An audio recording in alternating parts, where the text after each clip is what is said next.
બનાસકાંઠાથી મહત્વના સમાચાર। ડીસામાં શોપિંગ સેન્ટરમાં આગ લાગી છે। ભોયરામાં આગ લાગતા દોડધામ મચી ગઈ છે। આગ લાગવાના કારણે લોકોના ટોળા ઘટના સ્થળે ઉમટી પડ્યા છે। ભોયરામાં આગ લાગતા ફાયર બ્રિગેડની 2 ગાડી ઘટના સ્થળે પહોંચી છે અને આગને કાબૂમાં લીધા હોવાના સમાચાર પ્રાથમિક રીતે મળી રહ્યા છે। કચરાના કારણે આગ લાગી હોવાનું અનુમાન છે।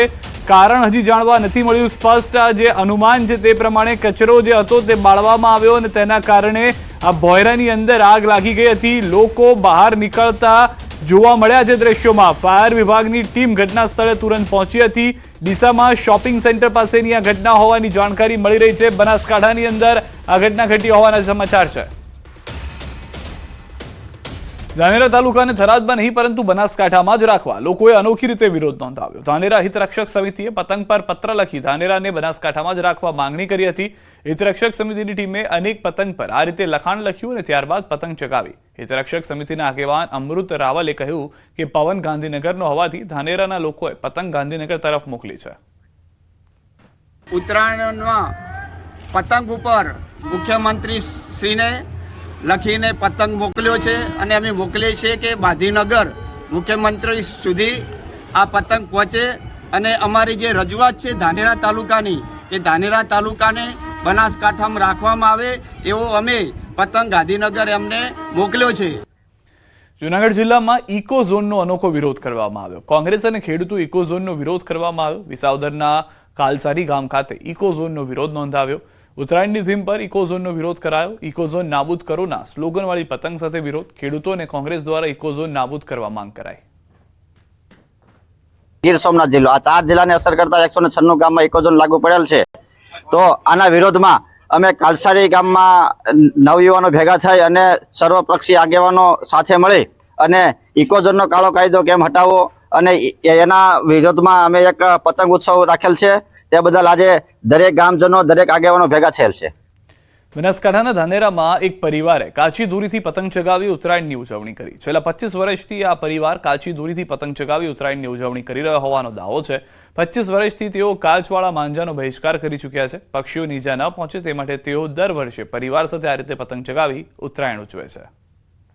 જેમ આપણે સ્વતંત્ર છીએ એ જ રીતે આકાશમાં ખુલ્લા આમ ફરતા પક્ષીઓ પણ સ્વતંત્ર છે અને એમના જીવને જાનહાનિ ન થાય અને એમને પણ કોઈ પાંખ કપાવવાથી પણ દિવ્યાંગતા ન આવે એ માટે પણ પક્ષીઓની ચિંતા કરી અને હું મારા શોખ માટે પણ આ કાચી દોરીનો ઉપયોગ કરી અને છેલ્લા 25 વર્ષથી હું આ પતંગ ચગાવી રહ્યો છું।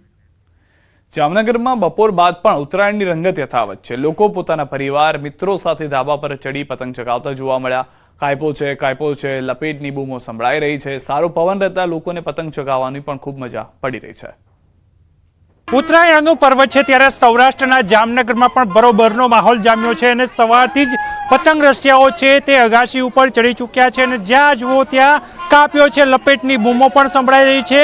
ઊંધિયાની લિજ્જત સાથે લોકો પતંગની મજા માણી રહ્યા છે। જે પ્રકારના દ્રશ્ય આપ જોઈ રહ્યા છો હાલ લોકો પતંગ ઉડાડી રહ્યા છે અને એન્જોય પણ કરી રહ્યા છે। જે પ્રકારે જામનગરની આ ઉત્તરાયણ છે ઉત્તરાયણમાં લોકો મન મૂકી અને પતંગને સીંચી રહ્યા છે। કેટલા પતંગ અત્યાર સુધીમાં કાપ્યા? 5 પતંગ કાપ્યા। કેવી મજા આવે છે કારણ કે અત્યારે ઉત્તરાયણનો પર્વ છે અને અગાશી ઉપર લોકો એકત્ર થયા છે। અમને બહુ જ મજા આવે છે। અમારું સમગ્ર શાલિગ્રામ પરિવાર એક સાથે ભેગા મળી અને ઉત્તરાયણનું ફેસ્ટિવલ અમે સેલિબ્રેટ કરી રહ્યા છે અને બહુ જ ઉત્તરાયણનું ફેસ્ટિવલ સેલિબ્રેટ કરી રહ્યા છે। દ્રશ્ય આપ જોઈ રહ્યા છો લોકો છે તે લોકો અત્યારે કાપ્યો છે અને લપેટની બૂમો પાડી રહ્યા છે। શું કહેશો નાના મોટા સૌ કોઈ અત્યારે અગાશી ઉપર? કેવો આનંદ છે કારણ કે કેટલા અત્યાર સુધી પતંગ કાપ્યા? ઘણા બધા કાપ્યા પણ અમે આ દિવસની કેટલા ટાઈમથી રાહ જોતા હોઈએ છીએ અને એ દિવસ ફાઇનલી આજે આવી ગયો અને અમે લોકો સેલિબ્રેટ કરીએ છીએ અને ઘણા બધા પતંગ કાપ્યા છે। મેં ઘણા બધા પતંગ કાપ્યા છે। દોડતો જ એમ નામ છે ના શાલિગ્રામ ફેમિલી સાથે મળીને અમે લોકો બહુ એન્જોય કરીએ છીએ અને બહુ મજા આવે। એન્જોય કરીએ। અરે તમે તો હાથમાં પપોડી લઈને ભાગે છે આ ઉંમરે પણ આ પીપુડી આ ઉંમરે પણ મોજ કરવાની છે આપણે। હો આ ઉંમરે પણ મોજ કરવાની છે।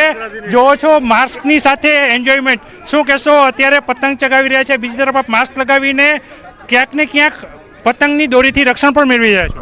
અરે બહુ સરસ મજા આવે છે એકદમ। અને અમે તો સવારના વહેલા ઠંડા પવનમાં પણ ઉપર બધા લોકો ફેમિલી સાથે આવી ગયા છીએ અને બહુ ખૂબ જ આનંદ માણી રહ્યા છીએ। આનંદ માણી રહ્યા છે। અત્યારે જોવો છો उम्र 55 की सीना बचपन का બોર ખાય છે? હા પતંગ ઉડાડ્યા? કેવી મજા આવે? મજા આવે મજા આવે? નાના મોટા સૌ કોઈ અહીં મજા કરી રહ્યા છે. જે પ્રકારના દ્રશ્ય જોઈ રહ્યા છો, જામનગરના જે આકાશ છે તે આકાશમાં રંગબેરંગી પતંગો જોવા મળી રહ્યા છે. લોકો છે એ ક્યારના આ તહેવારોનો રાહ જોતા હતા અને ત્યારે આજે ઉત્તરાયણનું પર્વ આવ્યું છે ત્યારે સવારથી જ અહીં બપોર બાદ પણ લોકો છે તે ઘરના ધાબા ઉપર જોવા મળી રહ્યા છે અને પતંગની મજા છે તે માણી રહ્યા છે. કિંજલ કારસરિયા, ન્યૂઝ 18 ગુજરાતી, જામનગર. આ તરફ સુરેન્દ્રનગરમાં ઉત્તરાયણના પર્વ પર લોકોએ ઊંધિયાની જાયફત માણી હતી. સુરેન્દ્રનગર અને વઢવાણમાં સવારથી જ ઊંધિયું, જલેબી, ખમણ, પાત્રાની ખરીદીમાં લોકોની ભીડ જોવા મળી હતી.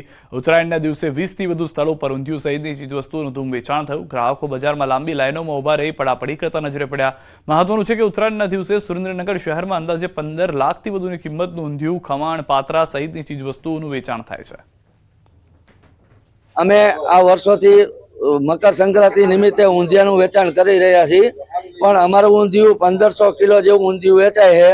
લોકો અમારું ઊંધિયું માટે બધાને બહુ સારું રહે છે એવું કહે છે ગ્રાહક ને. બાકી અત્યારે અમારે 80% તો ઊંધિયું વેચાઈ ગયું છે. હવે 20% બપોર સુધીમાં પૂરું થઈ જશે. મકર સંક્રાંતિ પર્વ નિમિત્તે સુરેન્દ્રનગરમાં ઊંધિયા, જલેબી, ફાફડા, રસપાત્રા પછી ખમણનું ખૂબ જ લોકોને મહત્વ હોય છે. લોકો સારું એવું બજારમાંથી લઈને ખાતા હોય છે. અહીંયા વિઠ્ઠલપુર રોડ ઉપર આવેલ અમારા ઊંધિયાની જે દુકાન છે જે ફેમસ છે, અહીંયા લોકો સુરેન્દ્રનગરના લોકો ખાતા હોય છે. દ્વારકાધીશ જગત મંદિરમાં ઠાકોરજીને સભાખંડમાં રંગબેરંગી પતંગોની સજાવટ કરવામાં આવી. સવારે શૃંગાર દર્શન સમયે ઠાકોરજીને મકર સંક્રાંતિ પર્વ નિમિત્તે ખાસ સજાવટ કરાઈ. મંગળવારના પીળા વાઘા અને વિશિષ્ટ અલંકારો ધારિત ઠાકોરજીના દૈદીપ્યપન સ્વરૂપ સાથેના દર્શનનો હજારો ભાવિક ભક્તોએ લાભ લીધો. આ સાથે ઠાકોરજીના દિવ્ય મનોરથને ઓનલાઈનના વિવિધ માધ્યમોથી લાખો કૃષ્ણ ભક્તોએ નિહાળ્યો હતો. જૂનાગઢ શહેરમાં સિનિયર સિટીઝન મંડળ દ્વારા વર્ષ દરમિયાન અનેક સ્પર્ધાઓ યોજવામાં આવે છે. ત્યારે ઉત્તરાયણના પર્વને લઈ મમરાના લાડુ ખાવાની સ્પર્ધા યોજાઈ હતી, જેમાં 42 સિનિયર સિટીઝને ભાગ લીધો હતો. ભાઈઓમાં એક સિનિયર સિટીઝન 8.5 લાડુ ખાઈ પ્રથમ આવ્યા, જ્યારે મહિલાઓમાં એક બેન 12 લાડુ ખાઈ પ્રથમ આવ્યા. સિનિયર સિટીઝન આનંદ કરે તેમજ તેમનું સ્વાસ્થ્ય સારું રહે તે માટે આ સ્પર્ધા યોજવામાં આવે છે. આજરોજ લાડુ સ્પર્ધા યોજવામાં આવી. પ્રથમ રાઉન્ડની અંદર મેં 7 લાડુ ખાધેલા અને એમાં અમારે ટાઈ થઈ. ત્યાર પછી બીજું રાઉન્ડ ગોઠવવામાં આવ્યું. બીજા રાઉન્ડની અંદર મેં 5 લાડુ ખાધેલા અને અંતે મેં પ્રથમ નંબર પ્રાપ્ત કરેલો. 8.5 લાડુ ખાધા છે અને 5 મિનિટમાં સમય મર્યાદા હતી. એમાં બહુ મજા આવી અને આનંદ આવ્યો અને સરસ રીતે યોગને લીધે બધું સારું જીવન આવું ચાલે છે. આજે 42 સભ્યોએ ભાગ લીધેલો, એમાંથી 50% કરતા વધુ નેચર વાળા માણસોએ ભાગ લીધેલો અને પહેલા જીવ આપીશું પણ જમીન નહીંના સૂત્ર સાથે ગીર સોમનાથના ખેડૂતો અડગ છે. નવી રેલવે લાઇનનો સતત વિરોધ કરી રહ્યા છે. કલેક્ટરને આવેદનપત્ર આપી સોમનાથથી કોડીનાર નવી રેલવે લાઇનનો પ્રોજેક્ટ બંધ રાખવા રજૂઆત કરી હતી. જો માંગ નહીં સ્વીકારવામાં આવે તો ઉગ્ર આંદોલનની ચીમકી ઉચ્ચારી હતી. ખેડૂતો એક જ માંગ કરી રહ્યા છે કે આ પ્રોજેક્ટ રદ કરી અને જૂની રેલવે લાઇન તળાવ કોડીનારને મીટર ગેજમાં કન્વર્ટ કરવામાં આવે. આ રૂટ જે થાય છે એમાં બધી ફળદ્રુપ જમીન છે ને એમાં મારા અંદાજ પ્રમાણે 7 નદી આવે છે. જે રેલવે ટ્રેક બનવાનો છે એ ઊંચો બનવાનો છે. એટલે ઊંચો બનશે એટલે શું થશે કે અત્યારે 5 ગામ તો એવા છે કે મારા ધ્યાન પ્રમાણે 5 ગામ એવા છે કે જે નથી થયો છતાં બી 5 ગામ ડૂબમાં આવે છે. લાઠી, કદવાર, ઓઢવા, અનાસા ને બાદલપરા જે અમુક ગામ છે કે એ ડૂબમાં આવે છે. રેલવે ટ્રેક બનશે એટલે કાયમી માટે ડૂબમાં રહેવાના છે ને જે ફળદ્રુપ જમીન છે એ બધીમાં જવાની છે. 5 મીટરની હાઈટ ઉપર ટ્રેક બને એટલે મીઠાપુરનો 1 થી 2 માળના મકાનો તો સંપૂર્ણ ડૂબમાં જાય અને એને આગળની 2 કિલોમીટર જમીન જેને કઈ વળતર નથી મળતું નહીં. ગુજરાત વિધાનસભાના અધ્યક્ષ શંકર ચૌધરીએ થરાદમાં પતંગ ચગાવીને મકર સંક્રાંતિની ઉજવણી કરી. તેમણે કહ્યું કે આ વખતની ઉત્તરાયણમાં બનાસકાંઠામાં અનેરો ઉત્સાહ જોવા મળી રહ્યો છે. દર વખતે આમ તો ઉત્તરાયણના દિવસે અમે પતંગ ચગાવવા અહીંયા આવીએ મત વિસ્તારની અંદર, પરંતુ આ વખતે કંઈક ઉત્સાહ અલગ છે. આખું આકાશ જાણે પતંગોથી ભરાઈ ગયું હોય ને એવું દેખાય છે. આમ નજર કરીએ ને તો અંદરથી ઉત્સાહ છે. રાજ્યના મુખ્યમંત્રી ભૂપેન્દ્રભાઈ પટેલે આ સરહદી વિસ્તારને નવા જિલ્લાની પણ ભેટ આપી, એનો પણ એક અનેરો ઉત્સાહ પ્રજાજનોની અંદર છે.